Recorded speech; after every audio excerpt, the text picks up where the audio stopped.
In this video I want to cover most of the basics on getting to the 6th tier of a chest in any multiplayer game.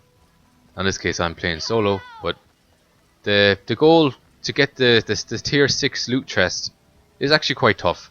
When I first started playing this game I wasn't even sure it was possible, because no matter how good I did in a game I never seemed to get past 4. But it's actually quite easy once you know how. It just takes a bit of extra work. So first things first, try and complete any side objectives you can. If that means saving survivors, it means doing whatever, go for that. Now one thing that will often make you go down are the things like the speed run there. You see, complete the thing in 2 days and you get a bronze badge. But the problem with that is that in order to get all of the higher level badges, you can't really complete this level in under 2 days. It'll often take longer.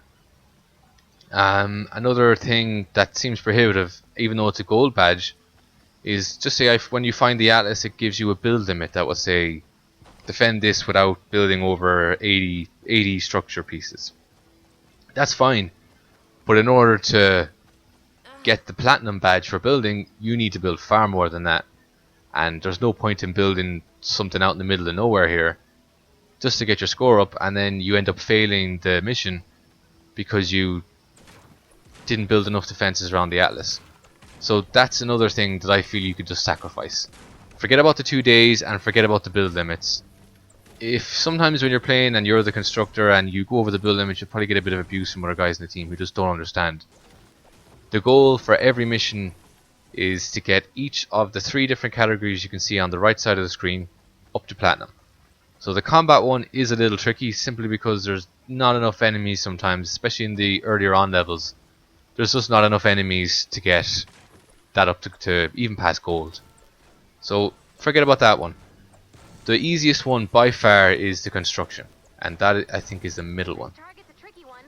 So right now I'm breaking stuff and that's populating the bottom one. So in order to get that one up, you to build stuff. Now if I build wood, I get 6, stone I get 8, and metal I get 10. So obviously using metal will give you more, but that's obviously a rarer resource for most people. Now another way to get actually quite a lot is the upgrade here. So if this is something you unlock on your talent tree, your skill tree, this allows you to make a single piece of anything more stronger, and it usually gets more than double. But you'll see here, if I upgrade this, I get an additional 11. Upgrade this, 15, and this, 18. So just from doing that 3 pieces of structure here, I've increased the bar quite a bit towards getting the bronze medal. Now when you're building your forts to defend the atlas, you're going to want to build a hell of a lot, and it's never any harm to upgrade. If you have the resources, you have the resources, and that's where the next thing comes in. That's the very bottom stat there, the one with the anvil and the hammer. So anything you destroy, it seems a little out of place, because watch, if I destroy that little fire hydrant, one hit, destroy that plant. Not that I didn't actually get 3 for that, it stacked it with the other ones. But I'll break this plant, I should get 1. It's a strong ass plant. I'll get 1 if I break this car, which will take a lot longer, even though I'll be getting the iron. I also get 1. Now another handy thing is if I search this, I get 2. So found the atlas already. So there's actually the recommended build limit. I just always ignore those. So destroying gets you 1, searching gets you 2. If you get the option to search first then destroy, you'll get the 3. So by the time you come towards building the atlas, you should really have 999 of all 3 major resources. That gives you all the resources you need to build a hell of a lot. It's hard to get platinum on the destruction, or I think it's scavenging.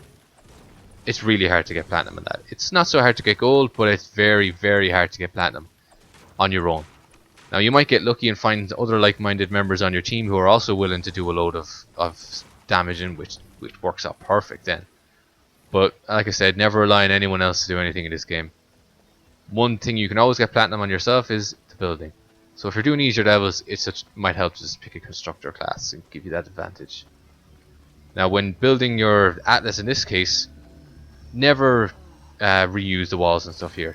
And this is also a handy way to both gather up more resources and upgrade your scavenging skill. So I would completely level this house down to the bottom. There's two ways you can do it. You can either level it from the down up, and that will give you the most resources, or you can break down every load bearing wall on the bottom floor, and that will automatically make the upper levels of the house collapse. So if you're stuck for time, some missions are timed. Now in this case there, it was something I could salvage first and then smash. For those who don't know, hit that little blue thing there. It makes your attacks do double damage. And there's also skills you can unlock that increase the damage of your pickaxe.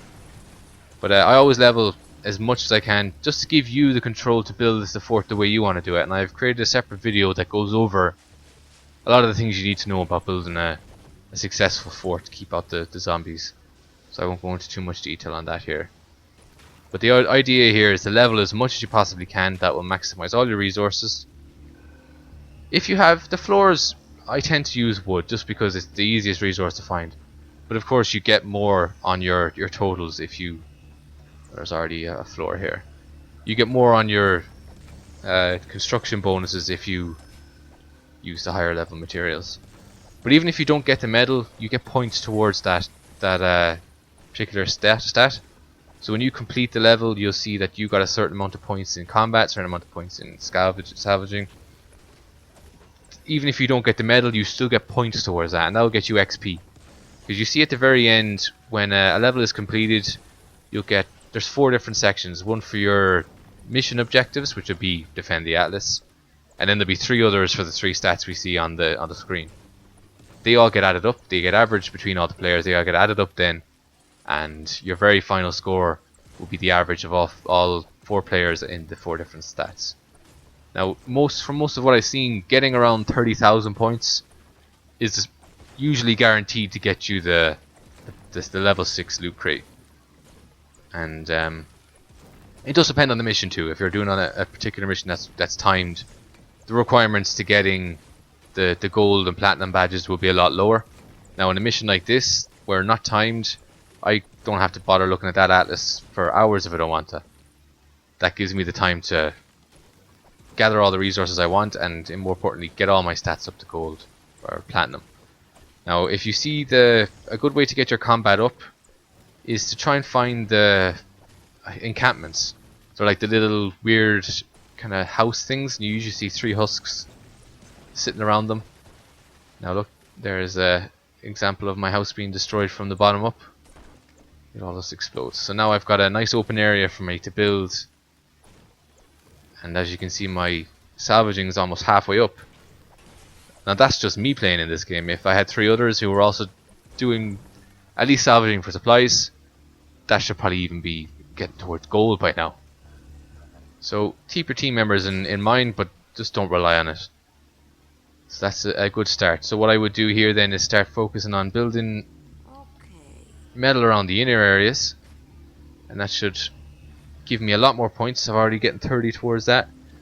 If you can, upgrade them, which is a great start to giving you extra points.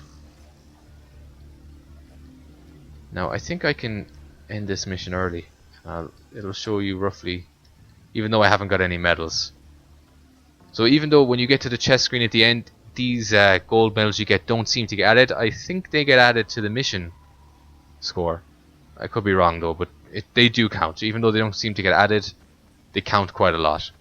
And if you get platinum in at least 1 and gold in the other 2, which is not that hard to get, especially if you're the one who focuses on the construction, it should be quite easy to do that.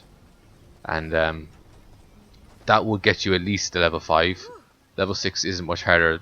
It usually means you have to get 1 platinum. And the mission objectives also count a hell of a lot. So if there was one to say, don't let the Atlas go below 80% health, if you achieve that, it will count considerably towards the total, because they're often platinum. And a platinum badge will count for a lot. Looks like someone's chasing me. I think nice easy level. So if I don't know if I'll end this now. Will it still jot up my totals? No. So anyway, that's what I would suggest going for if you want to get your level 6 loot crates at the end of each level.